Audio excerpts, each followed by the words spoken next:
Hello, everybody. Welcome back to another episode of Human Factors Cast. This is episode 233. We are recording this live on January 27th, 2022.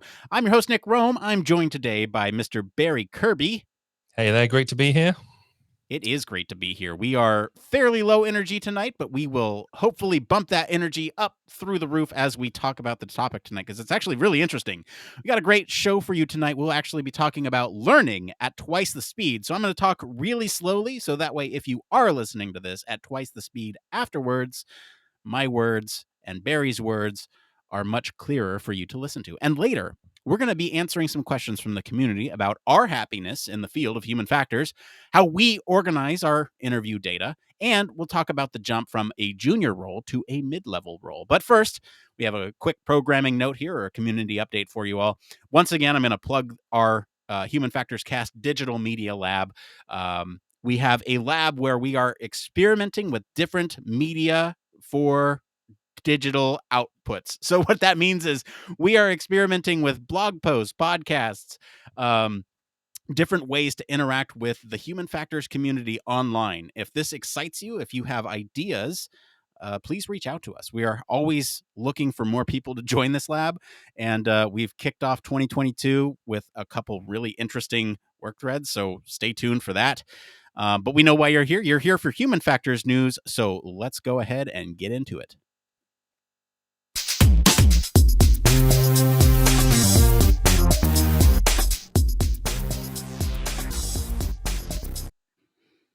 That's right. This is the part of the show all about human factors news.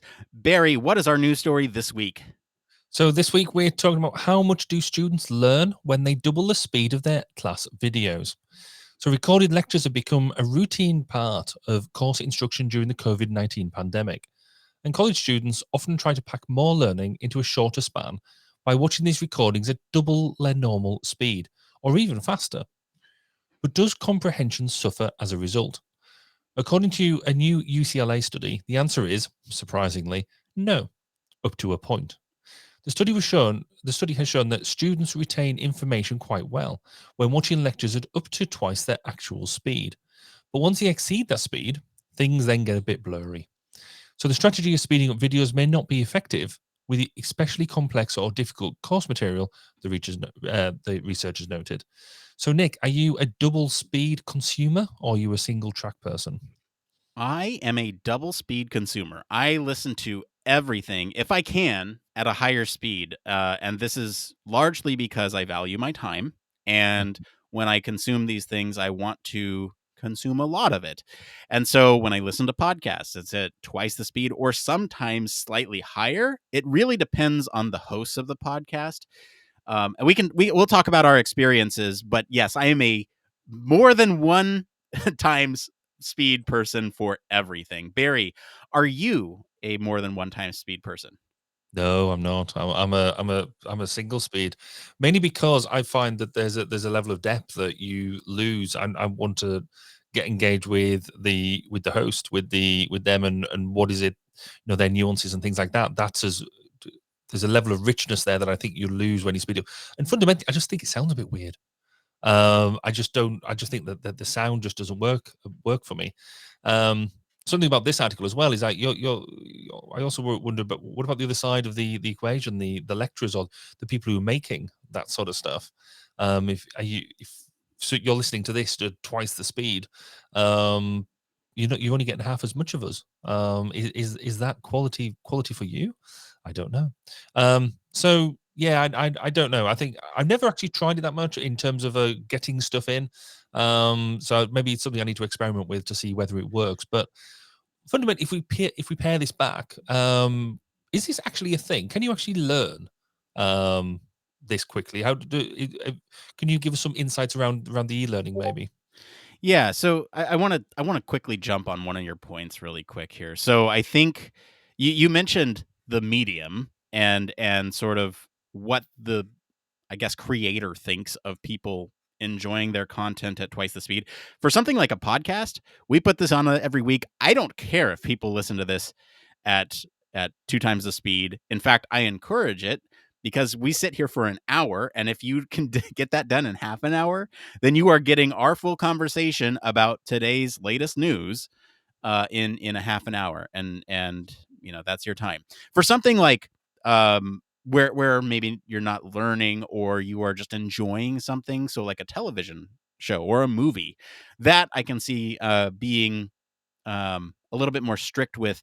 Yes, I want people to watch this at 1 times the speed, because in instances where there's an awkward pause or tension between characters, I can see that playing differently when it's not in real time. And so if it's a piece of art, I feel like you are then um, getting outside of that 2 times speed. But yes, we are talking about learning specifically with this. So let's use e-learning as kind of a basis, right? And there's some research on e-learning. And we're talking about e-learning here because in this study, we're talking about learning at twice the speed, and you can't really do that in a controlled way other than looking at videos and playing them back at different speeds. So let's get into it. There's a couple different, I guess, takeaways with e-learning. Maybe we talk about those at kind of a high level here. Generally, I think e-learning as a whole is more effective than many people realize. And I think as we're starting to experiment with some of these hybrid situations where you have students at school in the classroom and e-learning, and they're kind of switching off, there can be, obviously, I guess there's no real substitute for being in person, hands on learning in a classroom environment. I think that we can all agree that that is probably the most effective, although I'd like to talk to a researcher on this. Mm, mm, But we're talking about e-learning, and it can still be effective when done correctly, right? Yeah, there's some research that suggests that when you are using video instead of the usual form of teaching, you might get a slight bump in grade, but nothing significant there. And it all depends on how people learn too, right? If they are kind of doing a video lesson in addition to an existing class, you have a greater impact, almost a full letter grade. And then when you have um, sort of when video learning outperformed in-person learning, um, there's kind of larger implications here about flipped learning or remote learning and in-person lectures. So there's still some inconclusive evidence about that. Um, but I think generally it is effective, and it might be more effective than people realize. Do you want to talk a little bit about why it is effective?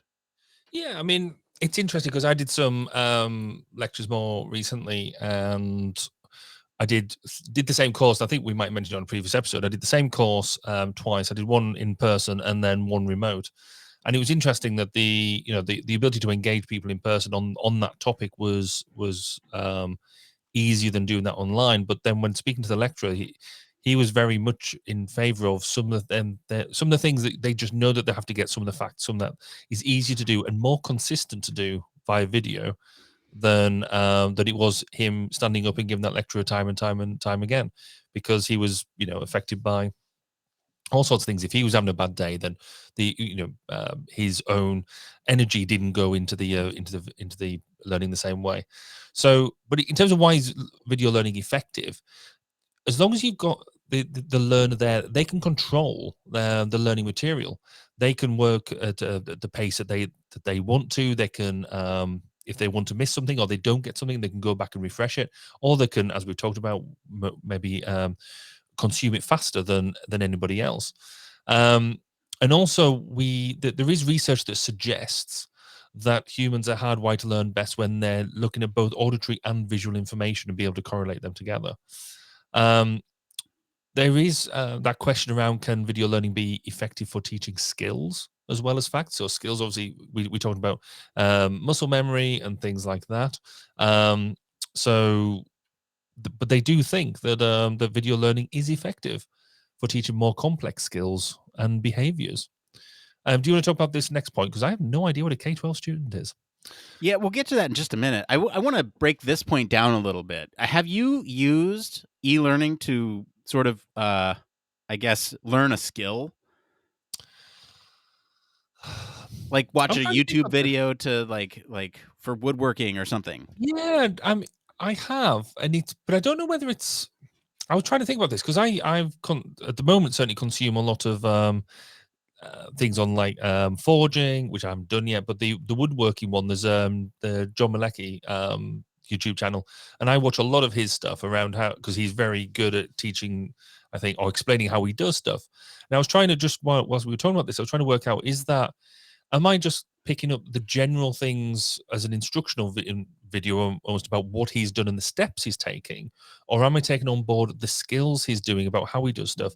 And I'm not entirely sure, because I don't get to go and do exactly the sort of things that he's done. I only sort of do an approximation of that, but maybe that's enough. I don't know. What do you think? Have you taken on board any sort of audiovisual material for skills rather and behaviors rather than just knowledge and facts? Yeah, and I think you have a very good point here when talking about skills versus facts and where is the bleed, because I think for me, I've learned techniques from these YouTube videos or online courses or anything, and I've learned like coding from these, and that's a skill. And so I feel that in some cases, knowing the technique or learning the technique is learning the skill, where there are fact-based things too, right? Um like let's just take a this is a very obscure example, but your worm saw won't go unless you oil it, and that you need to oil it. Now, how to oil it, that is a procedure that you need to perform on that worm drive saw. And so you need to, kind of take out the pieces and parts in a certain order, and that is a skill. So you look at the technique, and then but the fact that you need to do it is the fact part of it. I don't know. That's one example. There are other examples. So there's somebody who might teach counseling, and this is a firsthand account from one of the sources we have here. It's really hard to demonstrate proper counseling in a lecture because you can't bring a client to do that in front of a group of 400 students. But if you do role play, that seems kind of contrived. But when this person has created videos of counseling sessions that can be much more real, they can be practiced, they can really focus on what that uh, True. Yeah. teacher is trying to do. You can much more easily stop them, sort of annotate the video live in the moment, or not live if we're talking about a video playback. You can annotate it, and really sort of note some of these important parts of the skill and say, hey, did you notice here how I use this type of question? And so I think that type of learning for these complex skills can be effective. Okay. So just to almost a counterfactual, almost to a certain extent. So recently, as I've sort of mentioned before, I've got into American football, and the only actual sport I now watch, and the Rams are in the Final Four, which is very exciting. I've been trying to work out how they play, and because I've watched some of the videos on it, I'm still not convinced I could go out and be the next quarterback or the next whatever, just by watching them videos, because there's clearly a load of skill in that gets you up to that level and they make it look easy. But again, maybe that's not because it's not an instructional video as such. I don't know. It's I think there's some things that it's around you being able to mimic what you see when you're watching the video. So counseling, you can get yourself into that zone of, yes, you can see it, repeat it, do it. But if you're watching something that you can't necessarily repeat, is that a good instructional video? We've probably lived that quite a long time now. It's because it's interesting. Do you want to pick up another one? Yeah, you mentioned the K-12 students. I'm going to talk about this briefly. So here in the States, we call it K-12, and this is just like, I guess, primary school. It's from kindergarten to 12th grade. So Right. this is Yeah. Okay. Got you. Yeah. children from the age of 4 or 5 all the way up to the age of 18, and they are learning their skills. And so there's not really evidence that would support either way that this would be detrimental, I guess, or it Mhm. wouldn't be not that sorry, the e-learning would not be applicable to these groups. And so I guess there's still more research that needs to be done. It's just a point that we want to talk about here, especially as we're talking about e-learning and at least in this context, it's college students Mhm. with the article that we're talking about today. But I do want to mention the K-12 thing. Um, do you want to talk about some of the limitations? Because I feel like you are pretty heavy on the limitations, and I think you want to pick them It apart. it's not necessarily the limitation. I think it's just I think having a thorough understanding of the value of video, and sometimes we can sort of see it as a certainly what came out of the pandemic is we think it's going to solve everything. It's like, no, I think it's used in the right place. It's a really, really good thing. So the thing that we don't know is how how it all works in practice, and how it works, I guess, around the world. So if you look at, we've talked about equality of opportunity and things like that in the past. What about places that don't have good access to internet, good access to, because you do need a certain level of technology to make sure that you can access this type of stuff, particularly if we're going to change the speed ratios of it, because you can't really do that with a bog standard VHS or Betamax video player. It's you're looking at a digital, you're looking at YouTube, you're looking at that sort of thing to be able to do that. Um, and then the education system this year is seeing really so many learners don't have the privilege of high speed internet, and because normally with you've got multi-student families as well, because so that you've got, it's not just one student trying to consume video data, it's multiple siblings within the same home, maybe even parents trying to work as well. That we don't necessarily have that full speed of internet that we can make that work with. So it's not a one size fits all at the moment. We can't get to everywhere. We can't get to everywhere. We can't get to everybody. But it's certainly starting. I think we can't argue with the fact that a lot of students and a lot of educational organizations really stepped up to the plate when the pandemic hit and generated an awful lot of video material, which saved a lot of children's education, because otherwise they wouldn't have had anything. So I think that we're still in a very much a learning time, and I think coming down to the pandemic, I think we'll see that balance of that hybrid learning, and we will find more data, more real data, real life experiences about that. Do you want to talk about how educators respond to this research? Yeah, so there's some, I guess, there's uh, I guess from the perspective of educators, right? There are certain things that you can take, certain measures that you can take to kind of up your game, right? So as an educator, you can sort of improve the quality of your videos that you are um, sort of making for your classes or your YouTube videos or whatever you're doing, right? So I think in terms of this, there's some skills that you can learn, like editing, and sort of making sure that the content there is focused and I guess entertaining in a way, so that way people retain it better. There's also marginal upgrades that you can make, so like better recording equipment, high quality camera, teleprompter, these types of things. Um, and in one case, there's an educator that's sort of embracing a flipped classroom. There's um, they go on to write that my classes no longer have anything that looks like a lecture. He says the classes are all students doing things, students hands on, making mistakes, getting feedback, trying the things they've just seen online. And so, very much relying on a community, or I guess if this educator is putting them together themselves, sort of providing resources and having them test those skills in a real environment. And I think that's a really, really important note, is that when you're trying to teach skills, you still have to practice them, but at least you know the techniques. Hmm. And I think that is a really important thing to note. You have two different types or class progression types. You want to talk about those? Yeah, just really briefly, I think and it relates to kind of what the notes you were just making, because we've got to remember that if we are trying to push people forward, do they work together as a group or do they work together on their own?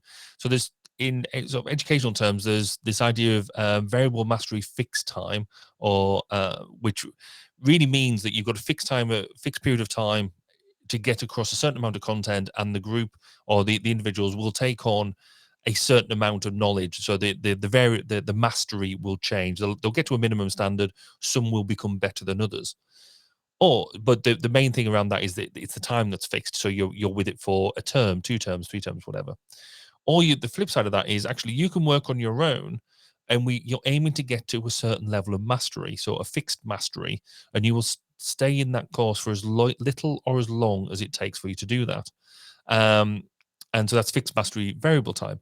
What we talked about with the videos, I think, really lends itself to fixed mastery variable time, because you are in complete control of the speed and pace of what you're doing. You can whittle through videos really, really quickly, or you can do it really slowly. I struggle to see how you can do that in more of a group session. How do you get that value of group working, of that sort of engagement? I think there's a part of it you can use it as preparation, you can use it that type of thing. But it's, if you go too far along to the video side of things, then do you lose that collaborative side of things? So again, just goes back to that. How do you get that balance right? What about your experiences with? I mean, we talked a bit about it already, but how have you consumed at double speed, and what sort of things does that lend itself to? Yeah, good, getting back on track. We talked a lot about, sort of e-learning, and I think that was a good primer, because let's get back to the original article about the 2 times the speed. Is it effective? Is it not? And yes, let's talk about our experiences with 2 times the speed before we get into that. So for me, I listen to podcasts at twice the speed, sometimes higher. I listen to YouTube at twice the speed sometimes. Hmm. I guess it's hard to quantify when I make that decision. I think it's more, um, when I'm looking for information, I do it at twice the speed. When I am sort of watching a tutorial, it might be I might even slow it down depending on how complex the task is. I think the ability to control the speed is a huge boon, though. I think that's a great thing to have.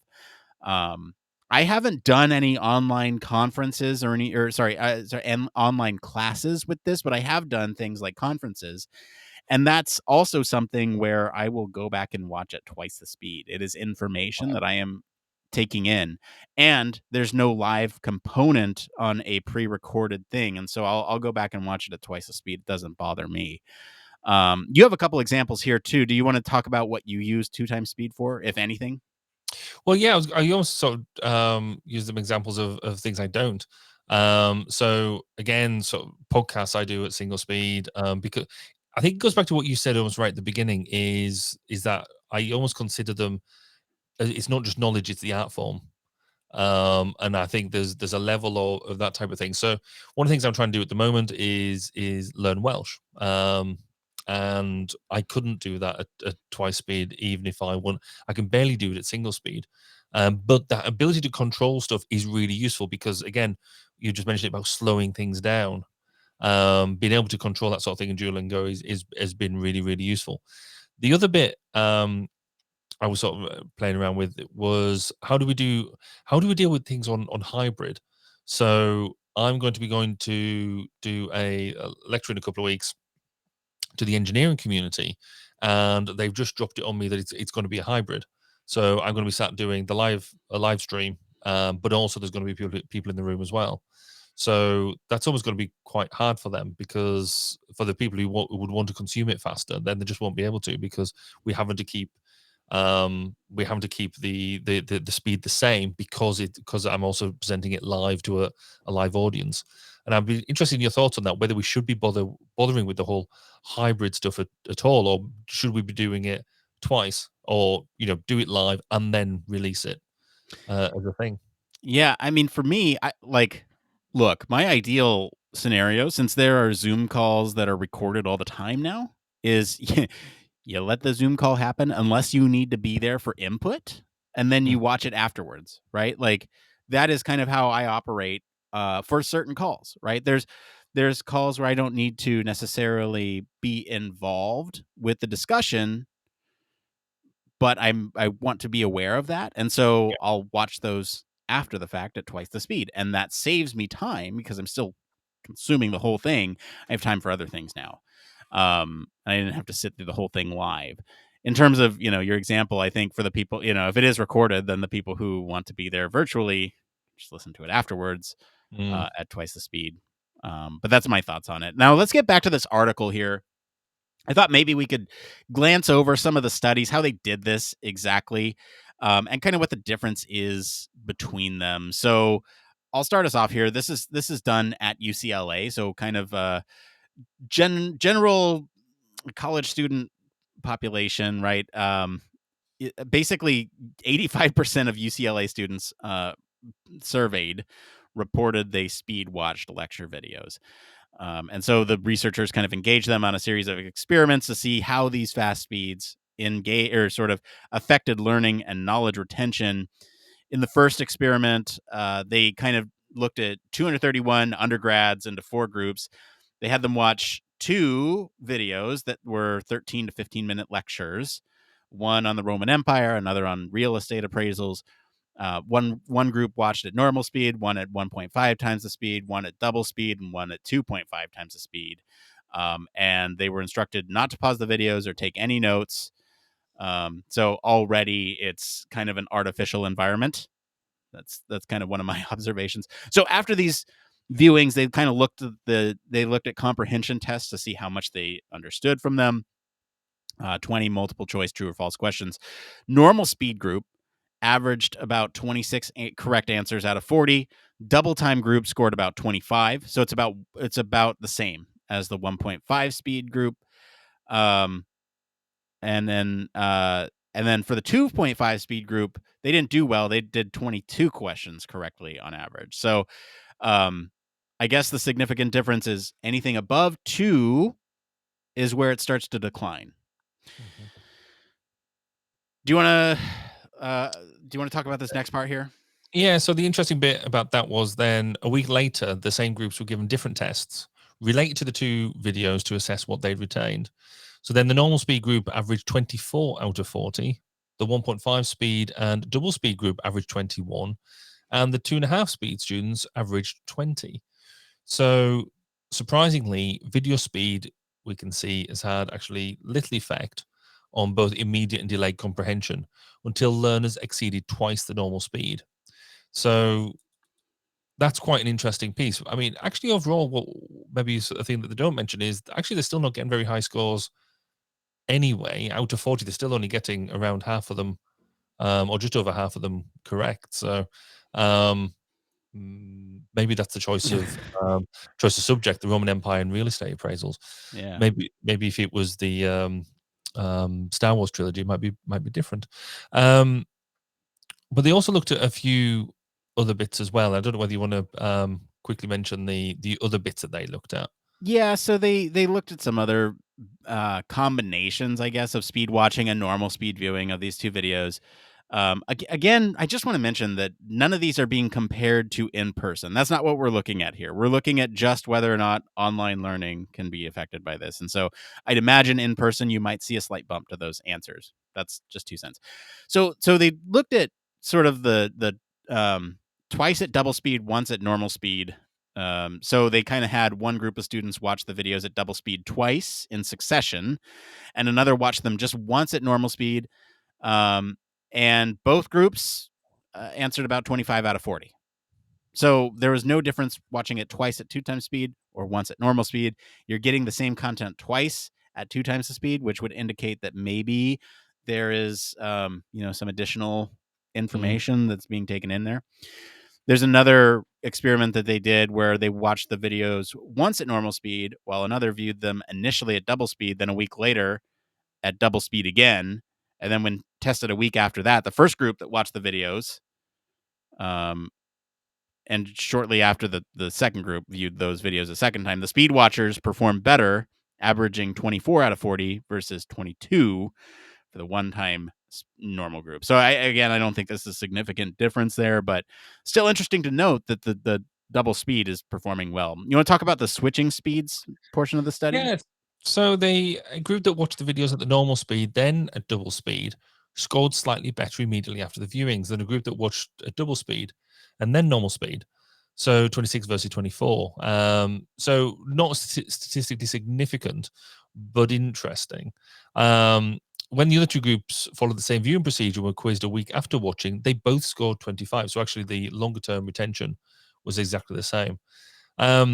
So when we look at this, people generally speak at a rate of 150 words a minute. And previous research has shown that comprehension begins to decline as speech approaches double speed, around 275 words a minute. So, yeah, I mean, I guess maybe some of this isn't that surprising when you look at that general fact in of itself. Yeah.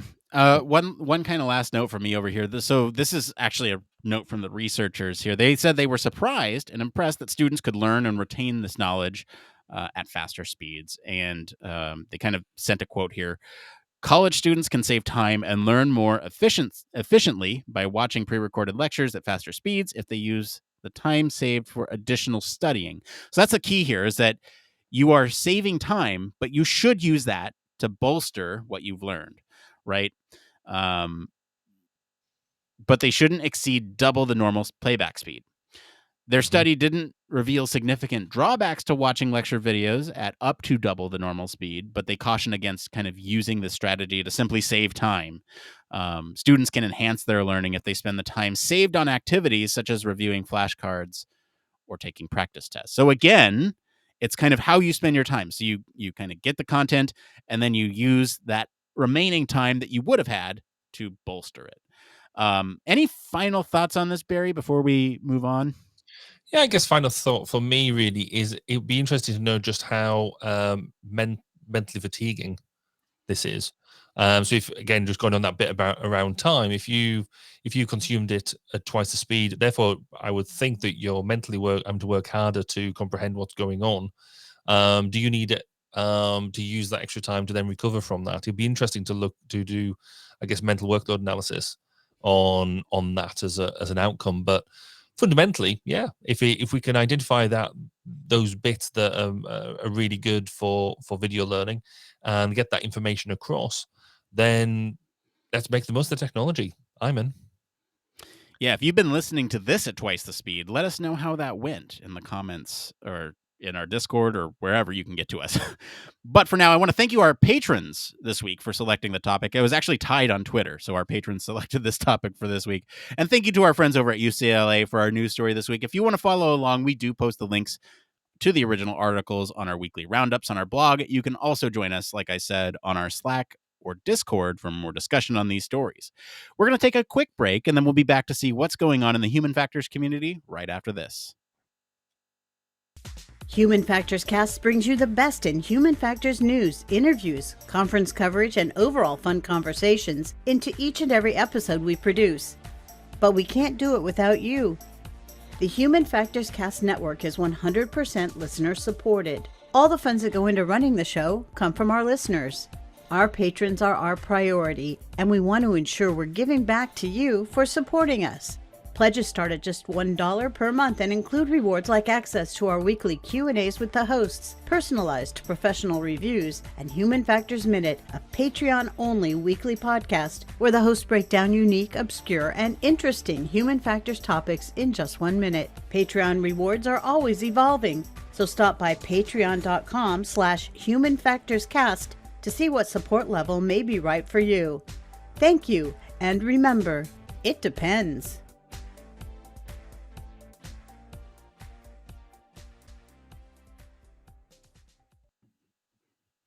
Yes, huge thank you as always to our patrons. And we especially want to thank our honorary Human Factors Cast staff patrons, Michelle Tripp.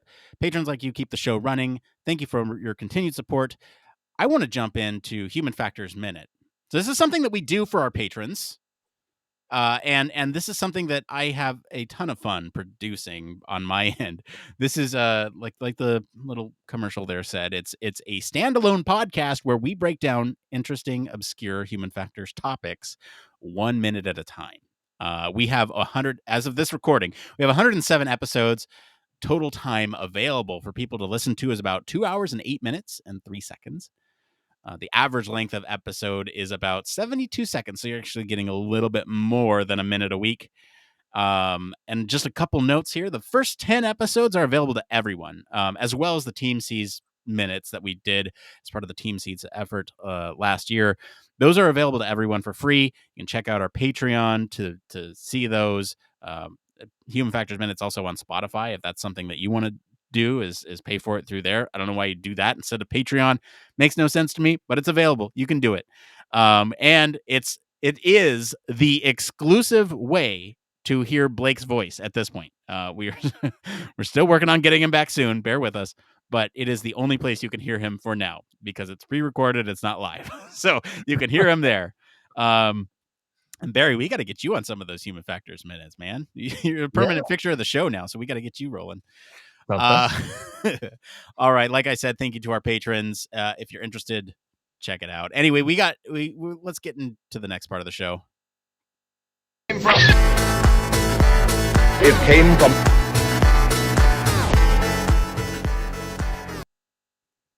Yikes, what a bad transition that was. All right, so this week we got this is the part of the show where we research all over the internet to bring you topics that the community is talking about, that they are raising their voices and either complaining or asking or any of the above. We answer some of these in the pre-show. Anyway, if you find these answers useful, give us a like to help other people find this content wherever you're at. We have 3 tonight, so let's go ahead and get into the first one here. This is by lionturtleland on the user experience subreddit. It's a fairly easy one to start us off with tonight, Barry. How would you describe your overall happiness in this field? And of course, we're talking about the human factors field here, or UX, or whatever you're in, right? Do you love what you do day to day?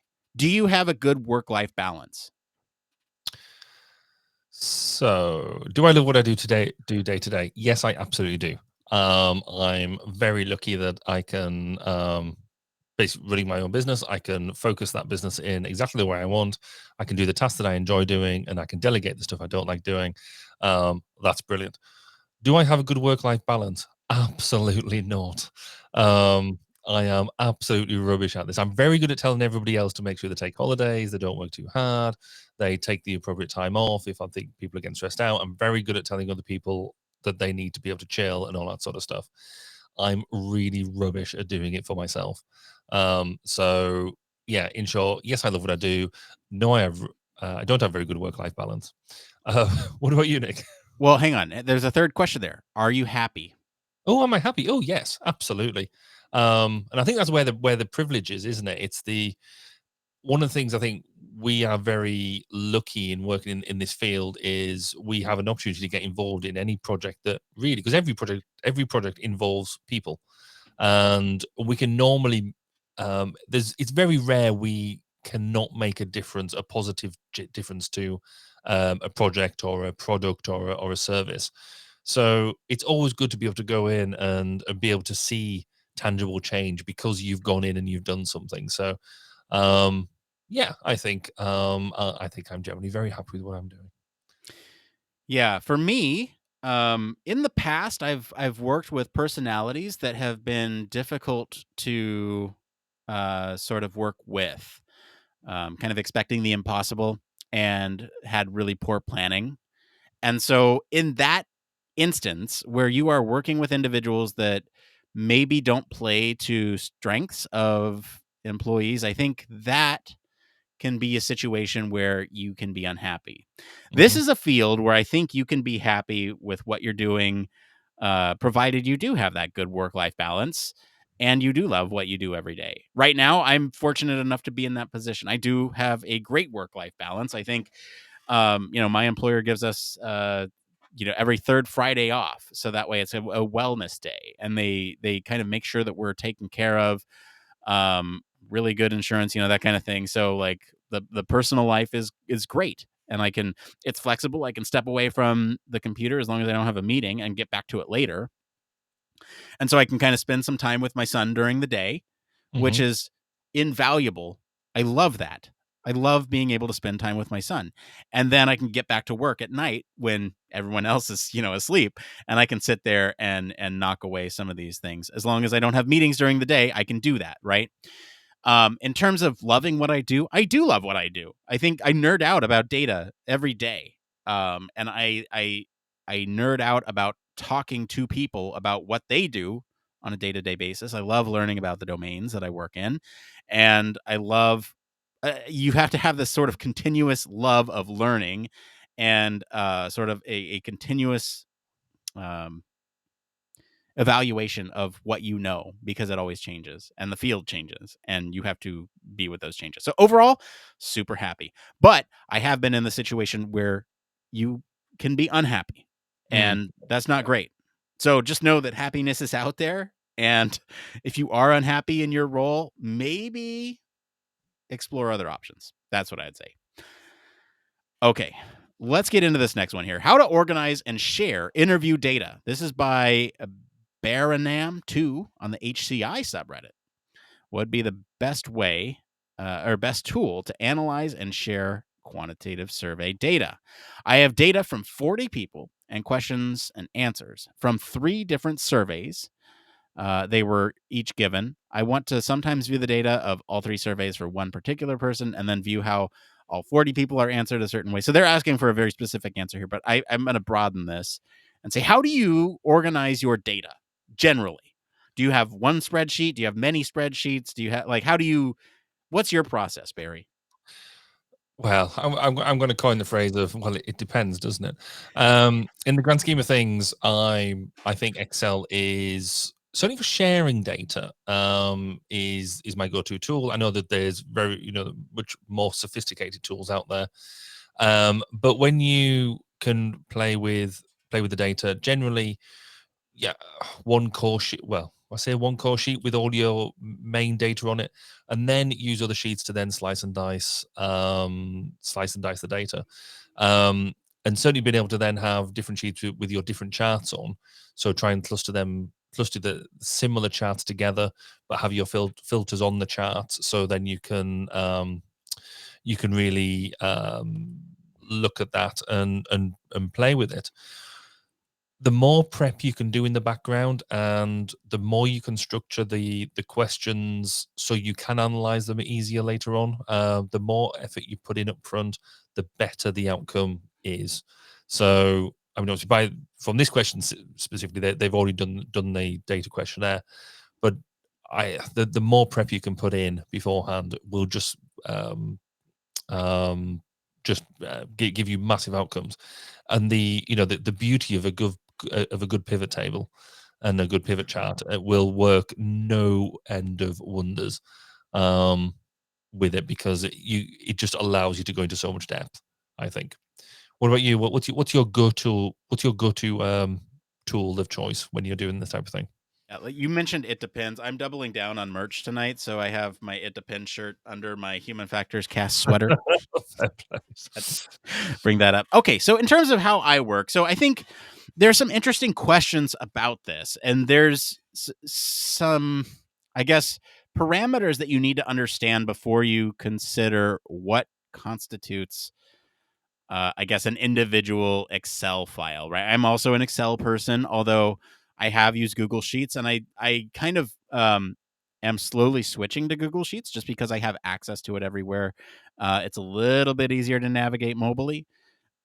Anyway, the tool is irrelevant. What is relevant is how you organize your data. And so for me, I like to think about sort of a file, if you will, per task thread. So let's say I want overall metrics of all the things I've ever worked on.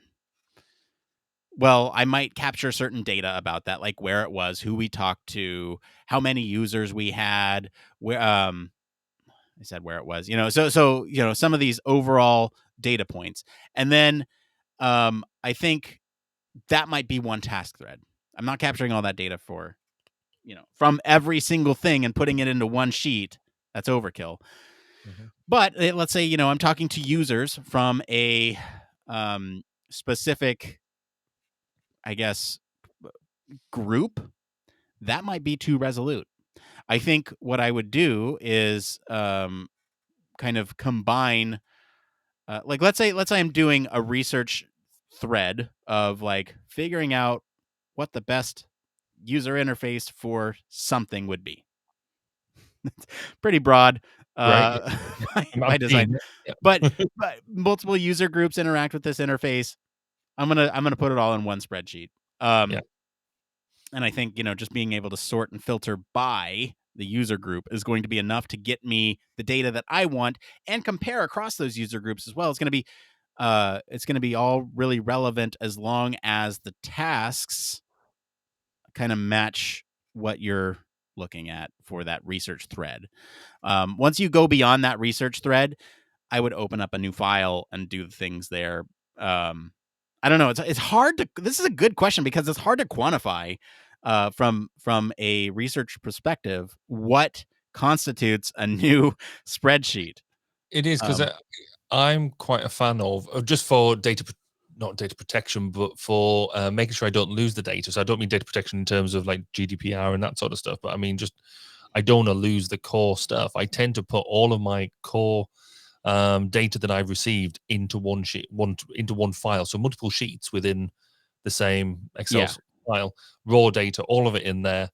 Then save that, make a copy, and then start doing the analysis on the copy. Yes. And that I might start, stripping out. I might then sort the data into threads. It might be might be a single interface, or it might be a single scenario, or it might be whatever it is. Strip out the data that way.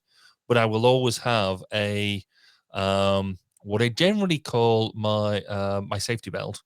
It's all gone wrong. I've got a couple of copies of the actual raw data. I can start from scratch again, because invariably you will end up putting some sort of really funky formula in that you end up pressing the wrong button at the wrong time and doing it. So back your data up, back the raw data up, because the amount I've seen, I mean, thankfully it's only happened to me, I think in 20 years it's happened twice. And only one of them was truly my fault. The other one I fired somebody for. But it happens, and there's nothing worse than just going, if only I'd just done that. So yeah, don't mess with the raw data. Losing your data sucks. Yeah, badly. All right, let's get into this last one here. This one is by DeliriumRostelo on the user experience subreddit. How did you prepare to make a jump from a junior role to a mid-level role? They go on to write, recently I got a job offer. I will be taking it. Has all the good stuff, seemingly. Good environment, reputable household name brand, substantial jump in salary, work with content I'm familiar with. It's a bit more of a mid-level role, though, and despite having a good body of work behind me, working with some very technical stuff, I'm slightly nervous about the jump from kind of sort of being mid-level to officially being mid-level. Was wondering how people planned for or experienced a step up in seniority with human factors or UX, and what suggestions or advice they'd give for it. Barry, what was your jump from junior to mid like? It was interesting. I think I was quite lucky that at the time, I worked with a really good bunch of people. We were one of the largest human factors departments in the UK at the time, and it was my first official role as a human. Well, it was the first place that I worked that I'd officially got into the human factors domain at that point, and so I bounced quite a lot of my career up there, and it was interesting because everybody felt like they'd expected me to jump around the time before that I actually did. So everyone else was like, yeah, it's about time you got that jump. It was sort of expected, but I sort of internally, and we've spoken about this in the past, I do suffer from imposter syndrome a lot. And you do sit there going, there was that worry, that sort of, well, should I be doing this? How am I going to look at it? Because sometimes the mid role doesn't necessarily mean you're going to be managing. It just means you've got more responsibility within a project. When you might be signing stuff off, or you might be leading some bits, but you might not actually have staff managerial. So some people automatically equate it with, you're going to have a team and stuff like that. That's not necessarily the case, but you will have more responsibility. And generally, it's because you've got the experience to do it. People don't. You've got to remember that basically people don't promote you just for fun. Or they shouldn't anyway, because that's a cruel joke. Generally you've earned that promotion because you've shown the competence to be able to do it. So there is an element there of just having the confidence in being able to go and do it. Sometimes you just got to wake up in the morning and just give yourself that talking to in the mirror that you are that great HF person and you can go and do it. What about you, Nick? When you made that sort of jump, what was it like for you?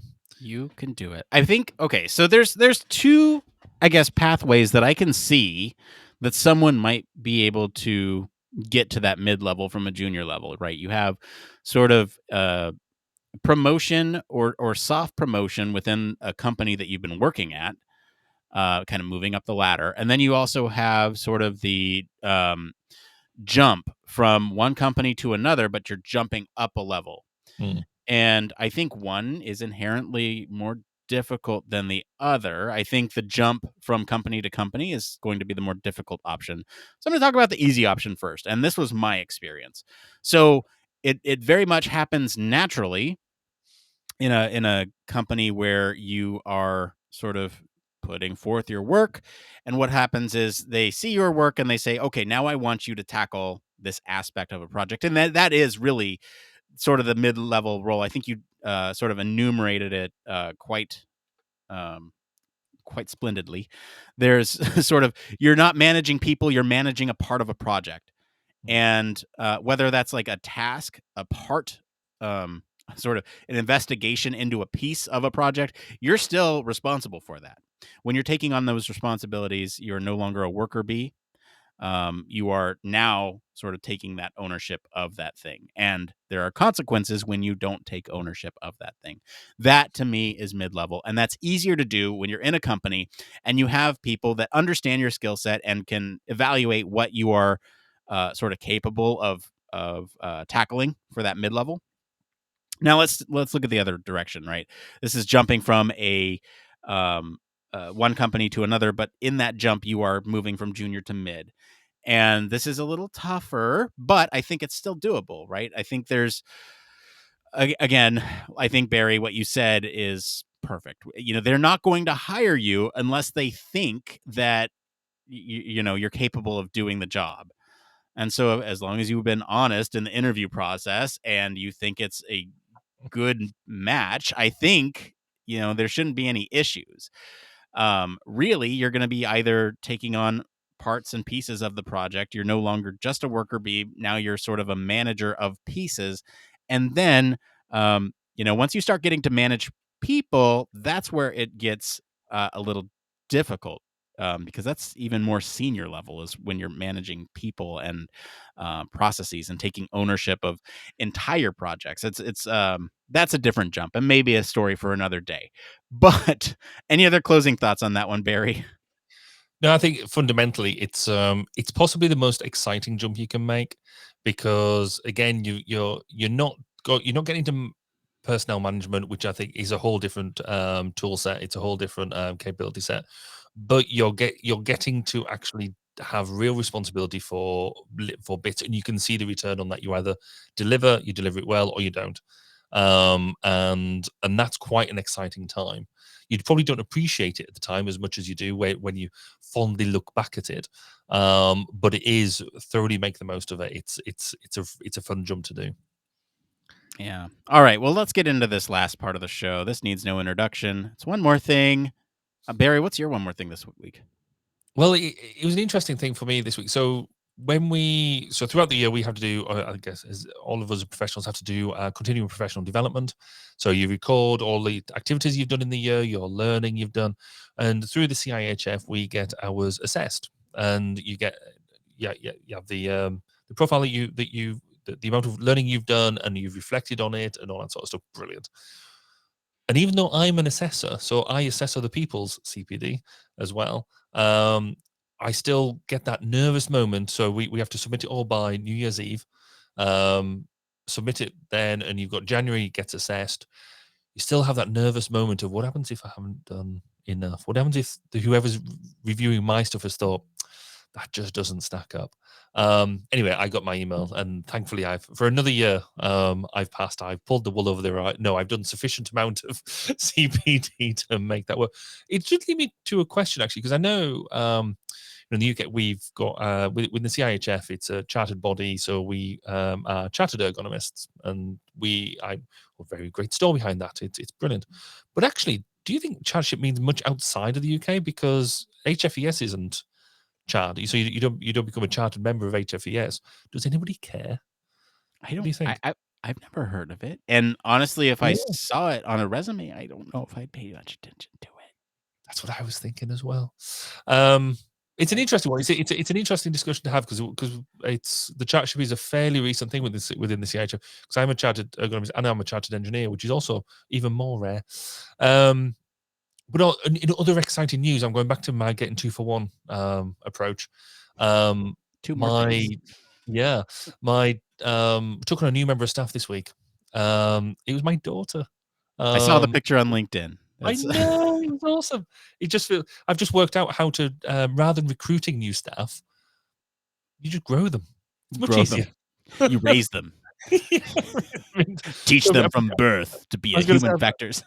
I've been teaching her human factors strategies and skills since basically she was in the crib, and now it's come to all that investment has come to fruition. So no, it was a really interesting time. So she's starting with us 2 days a week in between now and her starting university. And she's doing 3 different areas of the business so she can pick some of that up. It was just a really proud moment. And I can't wait. In fact, I've even written her into her first bid.